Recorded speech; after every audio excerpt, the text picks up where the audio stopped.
Y bueno, una persona súper preparada en esta temática, la doctora Claudia Pons, doctora en Ciencias Informáticas, directora del Centro de Altos Estudios en Tecnologías Informáticas del CAETI y presidente de la Sociedad Argentina de Informática SADIO en la ciudad de Buenos Aires. Y va a estar trabajando con nuestros mellizos amigos, parte del comité, que van a estar acompañándola en esta presentación. Muchísimas gracias. Hola, buenos días. Bueno, un gusto para mí estar acá con ustedes. Muchas gracias por la invitación. Y bueno, yo soy ingeniera, tengo una formación en informática y bueno, yo lo que espero aportar en esta jornada, que la he disfrutado muchísimo escuchando los diferentes puntos de vista sobre el uso de la inteligencia artificial.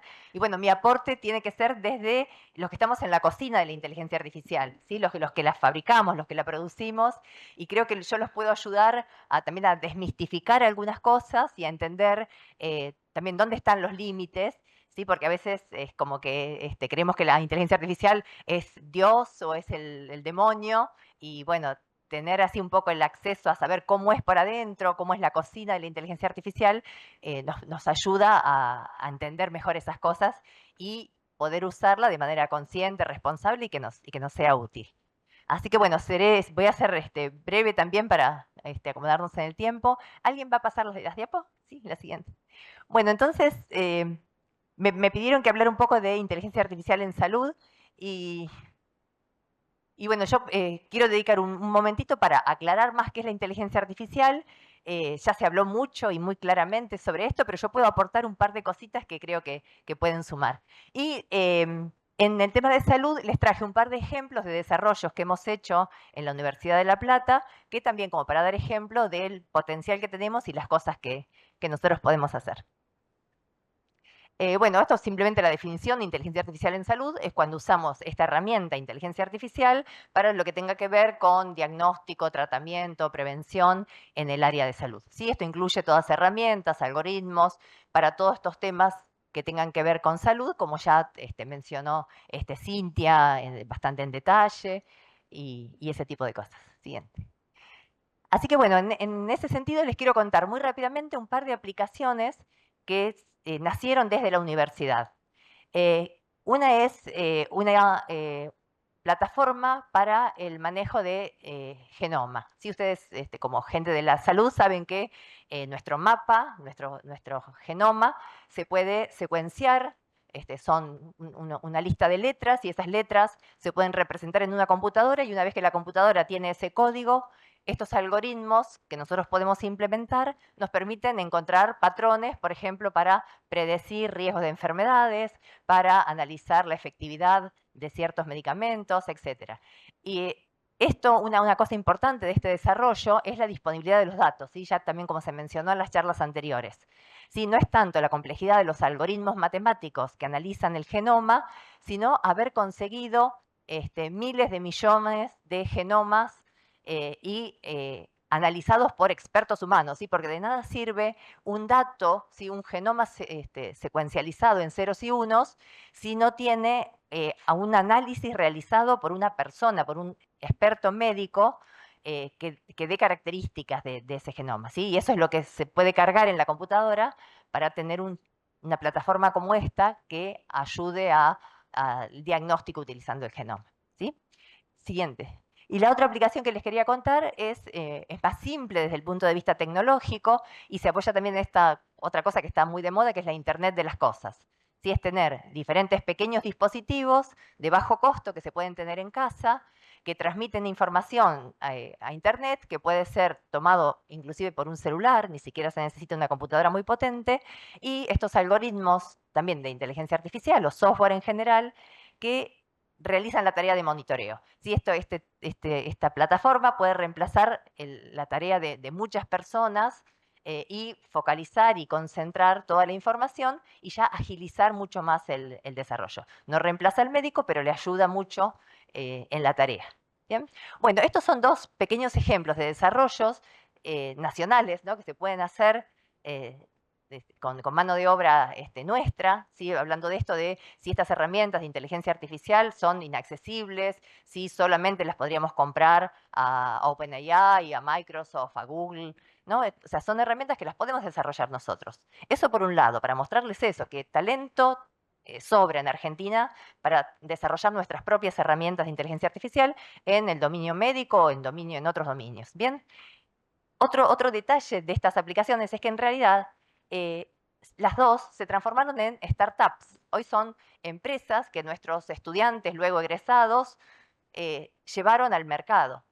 ¿Por qué? Porque para que estas herramientas sean realmente aplicables, se necesita financiamiento. ¿Sí? Son muchas horas de personas trabajando, recolectando los datos, haciendo el software, y alguien lo tiene que financiar. Entonces, estas en particular surgen de la universidad pública, pero después van al mercado, ¿no? Se transforman en startups, en empresas que hoy venden sus servicios. ¿Bien?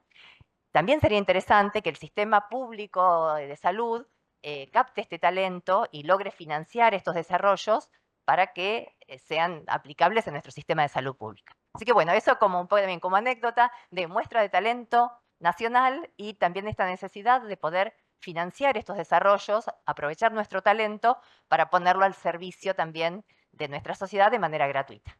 ¿Bien? Bueno, siguiente diapo. Más, ¿se escucha más ahí? Bueno, y entonces ahora un ratito para ver los secretos de la IA, cómo es por adentro y retomar un par de cosas que se dijeron antes, sobre las cuales yo por ahí puedo aportar un granito más de arena. Ahí está, ¿ahí se escucha mejor? ¿Sí?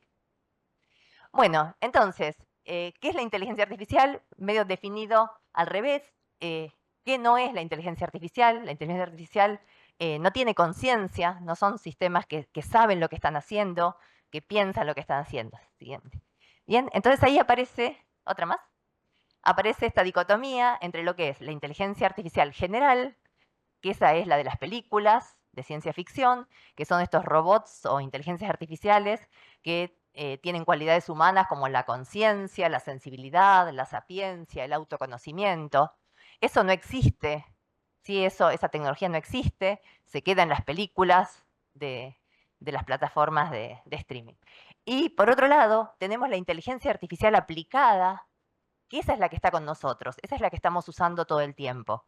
Esta solo emula lo que hacemos los humanos, copia lo que hacemos los humanos, aprende de lo que nosotros le mostramos, de lo que nosotros hacemos y nos copia. Puede hacer lo mismo, que no es poca cosa, ¿no? Es un montón. Sobre estas dos inteligencias artificiales, me gustaría aclarar una cosa que surgió en las charlas anteriores.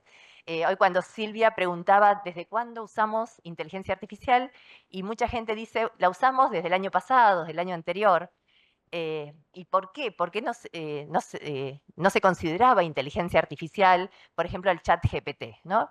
El chat GPT está acá, ¿tá? Es una inteligencia artificial aplicada que no piensa, ni tiene sensibilidad, ni nada. Pero lo que logró el chat GPT y estas tecnologías últimas que la gente asocia con inteligencia artificial es la posibilidad de entender el lenguaje.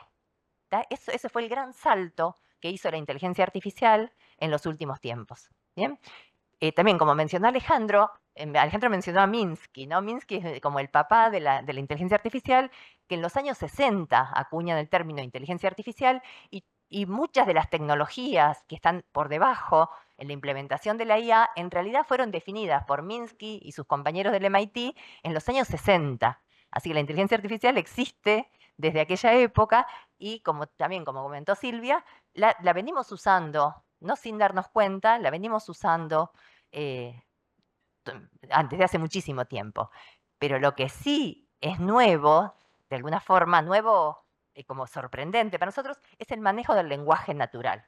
Si ustedes se acuerdan, hace no más de 5 años, hasta hablarle al televisor, ¿no? Pedirle al televisor que cambiara de canal por comando de voz, era una pesadilla, ¿sí? Ni siquiera los comandos básicos eran fáciles de entender por la computadora. Hace poquitos años se encontró una forma de representar el habla, de representar el lenguaje, de manera, por supuesto, matemática, numérica, porque las computadoras lo único que entienden son ceros y unos.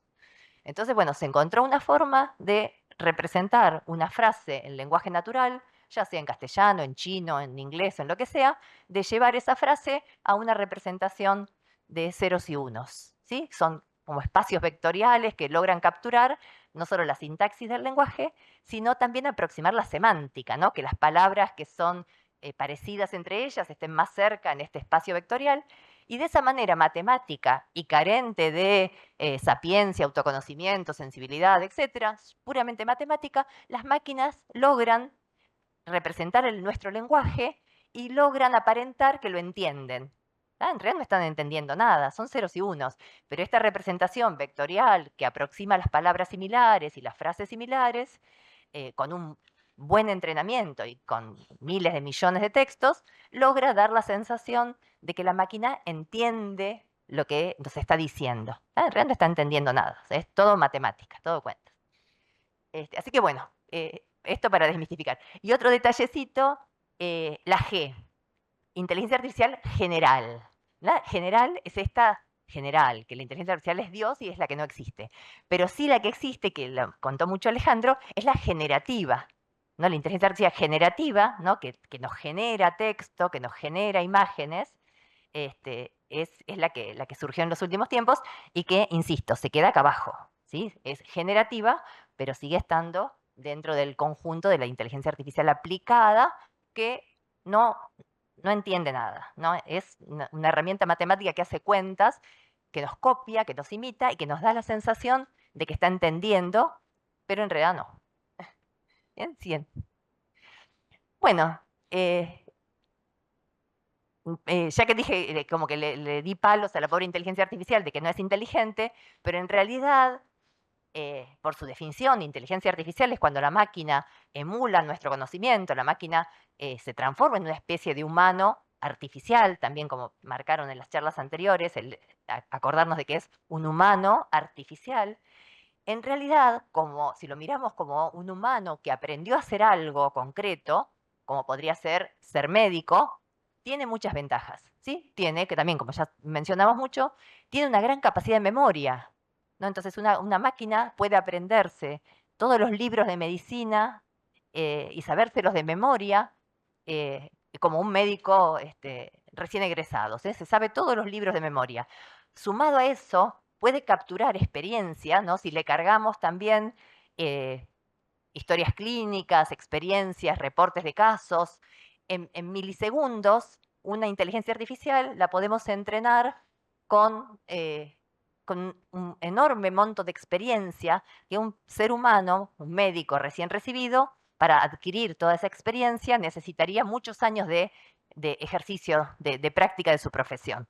La máquina puede aprender todo eso en milisegundos. ¿Bien? Es innegable, esa ventaja la tiene. Y no se olvida de nada, su memoria es a largo plazo. Los sentidos de la máquina, la capacidad de vista, ¿no? El detalle en que una máquina puede ver una imagen y que nos permite analizar esa imagen, ¿sí? Como Efraín hablaba de las tomografías, ¿no? Esa posibilidad de ver los detalles de una imagen o de un sonido, los humanos no la tenemos. Entonces, sin duda, la máquina es mejor que nosotros en ese sentido. Y finalmente también, lo que ya se habló mucho, la velocidad de procesamiento. ¿Sí? Lo que nosotros tardaríamos mucho tiempo en resolver, la máquina en milisegundos hizo millones de cuentas y llegó a cruzar toda la información y obtener un resultado. Así que, de manera innegable, la inteligencia artificial que nos copia, que nos emula, es mejor que nosotros en estos tres sentidos que son muy importantes para realizar una tarea de manera eficiente. El tema es, no nos tenemos que pelear con esto, no está mal que la máquina sea mejor que nosotros en eso, lo que tenemos que hacer es aprovecharlo, ¿no? Que todo esto nos sirve, ¿no? Tenemos un súper asistente que nos va a ayudar a realizar nuestra tarea de manera mucho más eficiente. Siguiente. Bueno, y finalmente, sí, muy, muy cortito, les puedo mostrar un poquito cómo es por adentro, ¿no? Cuál es, cómo se implementa, ¿no? Sin necesidad de que sepan mucho de nada de computación. Bien, pero para mostrarles que es algo concreto, es algo que los ingenieros informáticos conocemos bien, podemos construir, entendemos cómo funciona, no hay ninguna mística adentro de una inteligencia artificial. ¿Bien? Entonces, la IA se centra en la construcción de modelos matemáticos, la matemática está presente ahí en todo, y la parte más novedosa de los últimos tiempos es esta posibilidad de aprender, ¿no? Lo que se llama el machine learning o aprendizaje automático, ¿no? Que es la manera de cargar los datos adentro de la inteligencia artificial. Bueno, uno más. Este pequeño ejemplo así gráfico. Sí, siguiente. ¿No pasa? Otro más. ¿No? ¿Cómo haríamos? Por ejemplo, si queremos una inteligencia artificial que detecte riesgo cardíaco, ¿no? Como para traer un ejemplo simple en el área de la salud. Bueno, lo que hay que hacer es a nuestra estructura de datos, a nuestra computadora, por ejemplo, le mostramos de forma digitalizada, por supuesto, ¿no? La máquina necesita que todo esté en dígitos, en ceros y unos. Le damos, por ejemplo, historias clínicas de pacientes ya diagnosticados por algún experto acerca de su enfermedad, ¿no? Se las metemos a la computadora, por supuesto en forma digital. A partir de ahí, la IA será capaz de aprender de esos datos. ¿Sí? Va a poder captar los patrones que hay en esa información y a partir de haber aprendido eso va a poder diagnosticar nuevos pacientes. Es decir, otro paciente que venga con sus datos, que no es del mismo conjunto con el que se le entrenó, ¿no? Es otro diferente, pero en base a lo que ella ya sabe, va a poder encontrar patrones similares y va a poder diagnosticar. ¿Sí? ¿Cómo se ve por adentro? Se ve más o menos así. Esto es una red neuronal artificial, que es la principal construcción informática de los sistemas de IA modernos, la red neuronal artificial, que es una copia súper simplificada de nuestro cerebro, ¿no? También tiene neuronas, neuronas para nosotros es una cajita con un número adentro, y esas neuronas están conectadas. Estas conexiones también son ceros y unos que conectan a esas cajitas. Entonces nosotros tenemos esta representación informática, matemática, que más o menos emula el cerebro humano. Es muchísimo más simplificada. Nada más miren este numerito que les puse acá.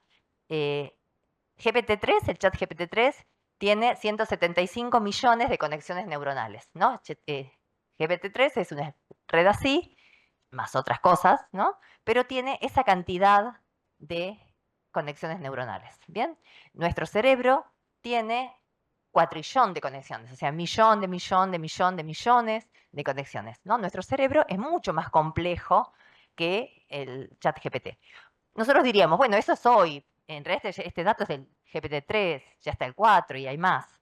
Bien, entonces en realidad el tema de cantidad de neuronas y conexiones neuronales no sería un impedimento para que una inteligencia artificial del futuro sea todavía mejor, ¿no? Tiene todavía posibilidad de ser mejor. Que en ese ser mejor va a estar la sapiencia, el autoconocimiento, la sensibilidad, difícil, ¿bien? Porque esto es nada más numeritos conectados y cuentas matemáticas que permiten, por ejemplo, acá, conectar colesterol, presión arterial, qué sé yo, con el diagnóstico de riesgo cardíaco, ¿sí? Conexión entre los datos. Bien, este ejemplo es numérico, datos y resultados, pero también podría ser lenguaje, ¿no? Acá podría ser una pregunta de las que le hacemos al chat GPT, esta pregunta codificada en ceros y unos, que es lo único que entiende la máquina, y del otro lado sale la respuesta esa que nos fascina y que nos devuelve el chat GPT. Bien, todo en el medio todo se transformó en ceros y unos, y eso también es interesante para entender que la máquina no entiende el lenguaje natural. La máquina lo primero que hace es pasar todo a ceros y unos y a empezar a hacer cuentas con esos ceros y unos y después volver a pasarlo al lenguaje natural. Bien. Bueno, siguiente. Bueno, ¿qué pasó? ¿Por qué la IA tiene éxito ahora y no lo tuvo en los años 60 cuando Minsky y sus amigos la inventaron? Bueno, pasó que mejoró el hardware, eso es fundamental. ¿No? O sea, las redes neuronales estas que usamos ahora, las inventaron Minsky en los años 60. Pero bueno, en ese tiempo, una red neuronal de 3 neuronas tardaba años en hacer una cuenta, ¿no? Las computadoras eran sumamente lentas. Hoy en día tenemos hardware muy eficiente, podemos poner muchas computadoras en paralelo a trabajar juntas y eso hace que esto sea posible. Bueno, y tenemos datos, ¿no? Los datos también, como se mencionó, creo, en todas las charlas anteriores, los datos son lo más importante para que la inteligencia artificial funcione, porque la inteligencia artificial aprende de los datos. Y hoy en día tenemos datos, ¿no? Los datos están disponibles, los podemos bajar de la nube, los podemos compartir. Y acá también, bueno, el riesgo también que se habló en las otras charlas, la importancia de cuidar los datos, entender el valor que tienen los datos, el tema de la privacidad, los derechos de autor, todo lo que tiene que ver con la protección de los datos. Bueno, y para cerrar esto, y así recuperamos el tiempo, bueno, muchas de las conclusiones que han ido apareciendo también en las charlas anteriores y que yo comparto, la inteligencia artificial está siendo usada como herramienta para la toma de decisiones en numerosas áreas, en particular en salud. Es importante acá ver que se utiliza como soporte, no es que toma decisiones, ¿sí? Uno no podría poner un software de inteligencia artificial a decidir a partir de datos, tomar una decisión y ejecutarla, ¿no? Es una herramienta de soporte. Siempre va a haber un humano que toma como esa recomendación, ese consejo, lo reanaliza y el humano es el que finalmente va a tomar la decisión. Bueno, permite la automatización y optimización de tareas que requieren trabajo humano, todas estas tareas que son repetitivas o que llevan mucho esfuerzo, bueno, se lo podemos dar a él, siempre bajo la supervisión humana. Y tener en cuenta siempre esto, que la IA no es una caja mágica, no es ni un dios ni un demonio, es algo concreto, es algo matemático, es algo que los ingenieros de sistemas entendemos y podemos auditar. Tiene este tema de que al ser tan grande, ¿no? Una red neuronal, como les decía, de ChatGPT, que tiene millones de neuronas, bueno, ¿cómo hace un ingeniero para ver realmente qué es lo que hay ahí adentro? Pero bueno, hay técnicas para testear, para chequear y auditar una red neuronal entrenada. ¿Bien? Y eso, tal vez lo que puede estar faltando es alguna legislación que obligue a que cuando uno usa un sistema de inteligencia artificial venga con garantía, venga con decir, bueno, esto pasó por estos test, pasó por estas auditorías y cumple con tales certificaciones. Pero eso técnicamente no es ningún problema. Bueno, los datos son el combustible de la inteligencia artificial, en eso coincidimos todos, se habló de eso toda la mañana, y bueno, hay que reforzar eso y ser conscientes de la importancia de los datos. Y no confiar en una inteligencia artificial que no sabemos quién la entrenó, cómo la entrenó, porque esos datos, bueno, tenemos que garantizar que sean representativos, que no tengan sesgos, etc. Bueno, y finalmente, la IA no es un fin en sí misma, es una herramienta, tenemos que saber usarla y es importante eso, poder tratar de que se use para el bien común y no para beneficio de unos pocos. Y en esto también entender, que también se mencionó hoy, los riesgos de estos productos que nos venden, ¿no? Como ChatGPT, que sale $20 por mes la suscripción o más si no quiere premium, los riesgos que eso tiene, ¿no? Porque te hacen como cautivo de un producto que en algún momento uno no puede comprar. Entonces, no se podría hoy en día, por ejemplo, decir en salud, vamos a hacer un asistente para toda la provincia que se base en ChatGPT, ¿no? Porque vamos a construir un software en base a algo que hay que pagar, que no sabemos a quién se lo estamos pagando y que por ahí el mes que viene dicen, bueno, no, ahora en vez de 20 sale 200 o directamente no está más disponible. Entonces es necesario que tengamos cierta autonomía y que nuestras herramientas de inteligencia artificial nosotros tengamos el control, ¿no? Las desarrollemos en base a software libre o en base al propio talento argentino que sobra. Así que, bueno.